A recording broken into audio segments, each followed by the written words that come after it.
My name is Brian. I'm a machinist at Custom Machine Group here in Woburn.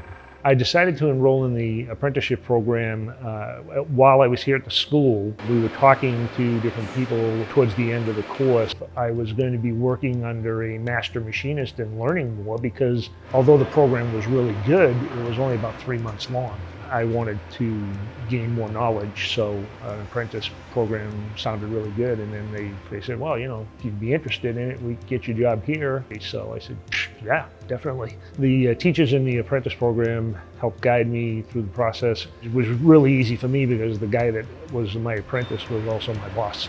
So it was simple enough. He'd say, okay, we're going to be working on this today, and I want you to pay attention to this.